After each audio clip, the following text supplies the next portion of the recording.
how's it going, everybody? Michael Turk here. In today's video, I wanted to talk about how and why we can know God exists.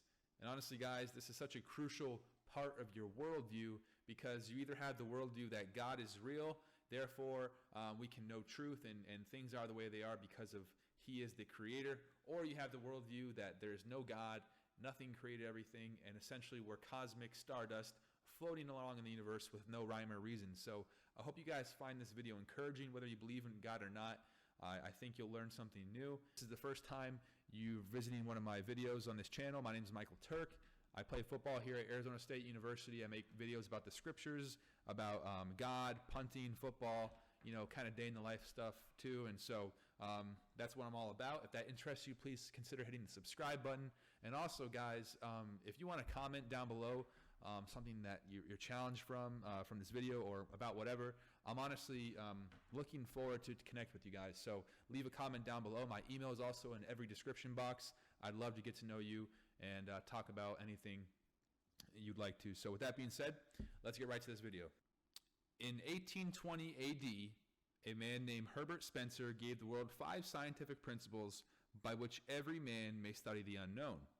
Okay, so in the 19th century, this guy named Herbert Spencer, he is a renowned biologist. He gives these 5 scientific principles by which he's saying mankind can study the unknown. They are time, force, energy, space, and matter. These 5 principles have been widely accepted by the scientific community as the only 5 principles that we can know to study the unknown. And something uncanny about that is in the very first book in the Bible, the book of Genesis, written 1400 year BC, we read this in the very first verse. In the beginning, God created the heavens and the earth. Okay? Let's recall what the 5 scientific principles were that old boy Herbert Spencer gave us. He said they're time, force, energy, space, and matter. Okay? In the beginning, that's time.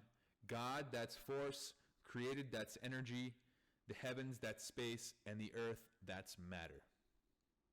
You guys, literally, from the first verse in the Bible, we see the Lord revealing the 5 scientific principles to the unknown, to literally the creation of the world. So here we have God, through his written word, giving us a perfect and full disclosure account of creation. And it's no surprise, because God is God, and he already knew that before Dr.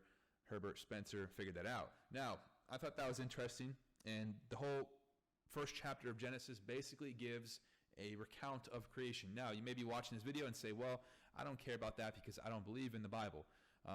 Well, I just want to read another verse of scripture for you from the Bible and see if it resonates with you and makes sense, because the Apostle Paul wanted to chime in on creation. And we read in Romans 1, if I could ever get there. Romans 1 talks about creation, and Paul's talking about creation as evidence for God existing. In other words, as you guys, wherever you're sitting right now, if you're sitting outside, you can look around at the stars, the skies, the trees, a cat or a dog walking by maybe. If you're sitting inside, you know, if you're in your bed, your chair, your desk, your couch, whatever, all of this creation points to the reality that there's a creator, because we know scientifically that nothing cannot create everything. Something can't come from nothing. And when I say the word nothing, I'm not saying blackness. I'm not saying empty matter. I'm not saying the word nothing. I mean, literally, there's nothing there. If there was ever nothing at any point in time, there would still be nothing today.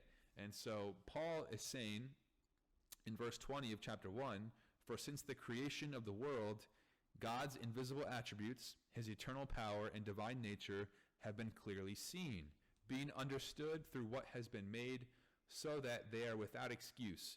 Here Paul's using very bold language at the end there. He's saying human beings are actually without excuse before God, because God has revealed himself to everybody on every single continent in the world in a general sense that he is real.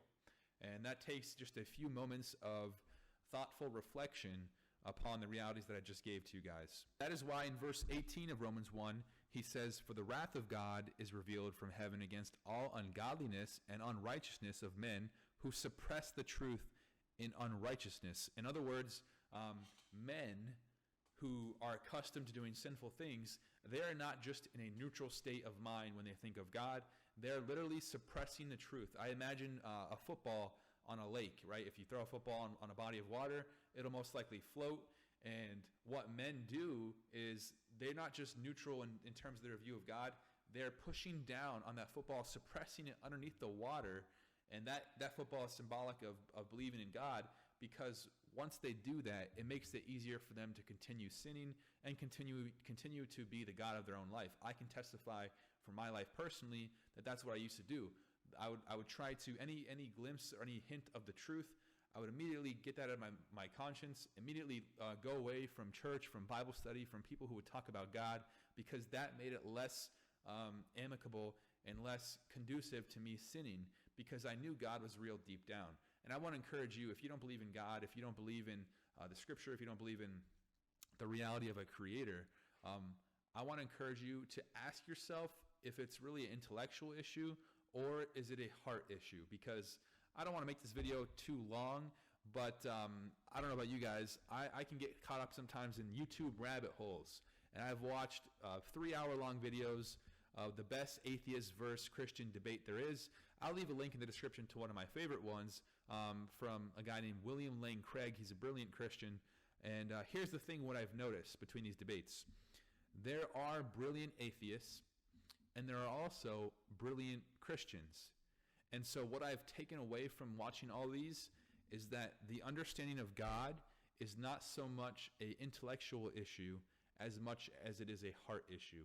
And what I mean by that is the evidence for God is so overwhelmingly obvious that one has to have something wrong with their heart to not put their trust and not believe in a God who obviously exists.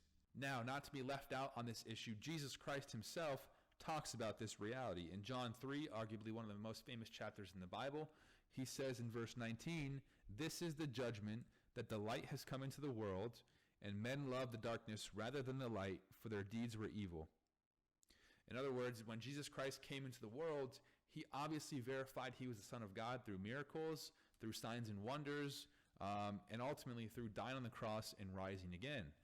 But Jesus is saying that the men who saw him, the men who saw what he did, they loved the darkness rather than the light because their deeds were evil. So really, guys, those are the three things I wanted to mention to you.